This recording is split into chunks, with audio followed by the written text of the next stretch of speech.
Business பார்வையாளர்களுக்கு எனது பணிவான வணக்கங்கள். மிதுன ராசிக்காரர்களுக்கு ஆதாயம் தரக்கூடிய ஒரு மாதமா இது இருக்கும்னு நம்ம எதிர்பார்க்கலாம். ஆனாலும் நிறைய போராட்டங்களையும் சந்திக்கக்கூடிய ஒரு மாதமாகவும் இது இருக்கும். காரணம் 3ல இருக்கிற செவ்வாயும் கேதுவும் உங்களுக்கு ஆதாயத்தை விட்டு தரத்துக்கு நிறைய முயற்சிகளை கொடுத்தாலும், பாக்கியத்துல இருக்கிற சனி தன்னுடைய பார்வையால அதை கெடுக்கிறார்.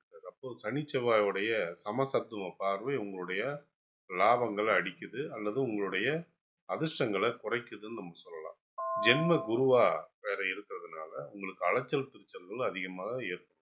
உத்தியோகத்துல இருக்கிறவங்க தனக்கு கீழே பணிபுரியவர்கிட்டையும் சரி, அதே சமயம் சக ஊழியர்கள்ட்டையும் மிகுந்த எச்சரிக்கையை கடைபிடிக்கும். சில நேரங்கள்ல உங்களுடைய மேலதிகாரிகள் கூட உங்களுக்கு சில சில உபத்திரவங்களை கொடுத்துருவாங்க. அதனால பணி இடத்துல கொஞ்சம் எச்சரிக்கை கடைபிடிக்க வேண்டியது நல்லது. அதே மாதிரி சொந்த தொழில் செய்யக்கூடியவங்க 4 விஷயத்த யோசிச்சு தான் நீங்க செய்யணும்.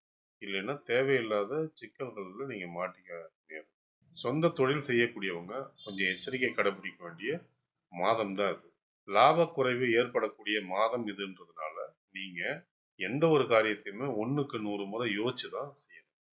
மருத்துவத்துறை சம்பந்தப்பட்டவங்க, கம்ப்யூட்டர் சார்ந்தவங்க, ஆடை ஆபரண உற்பத்தியில் இருக்கிறவங்க கொஞ்சம் வெகுவான ஆதாயத்தை கொண்டு வரதுக்கான வாய்ப்புகள். குடும்பம் சம்பந்தப்பட்ட விஷயத்துல கூச்சலும் குழப்பமும் இருந்துகிட்டு தான் இருக்கும். ஆனா அதே நேரம் உங்களுடைய பூர்வ புண்ணியத்தை குரு பார்க்கறதுனாலையும் 7ஆம் இடத்தை குரு பார்க்கறதுனாலையும் நிச்சயமா மற்ற மாதங்களை விட இது கொஞ்சம் பெட்டரான மாசமா இருக்குன்னு சொல்லலாம்.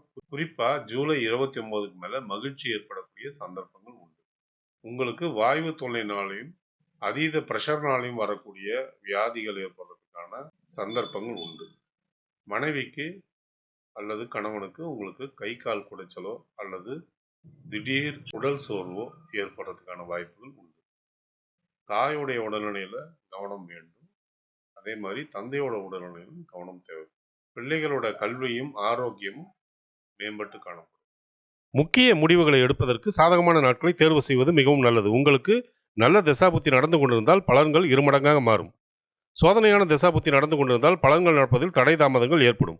பாதகமான நாட்களில் முக்கிய முடிவுகளை எடுக்காமல் இருப்பது மிகவும் நல்லது. ஒருவேளை உங்களுக்கு நல்ல தசாபுத்தி நடந்து கொண்டிருந்தால் இந்த நாட்களை பற்றின கவலைக்கு அவசியமே இல்லை. சந்திராஷ்டம தினங்களில் தேவையற்ற பயணங்களையும் தேவையற்ற பேச்சுக்களையும் தவிர்ப்பது நலம். இந்த மாதம் நன்மைகளை அதிகரிச்சுக்கிறதுக்கும் தீமைகளை குறைச்சிக்கிறதுக்கும் நீங்க வணங்கக்கூடிய தெய்வம் அம்பாள். குறிப்பா ஆடி பூரத்தப்போ அம்பாளை வணங்குறது உங்களுக்கு விசேஷத்தை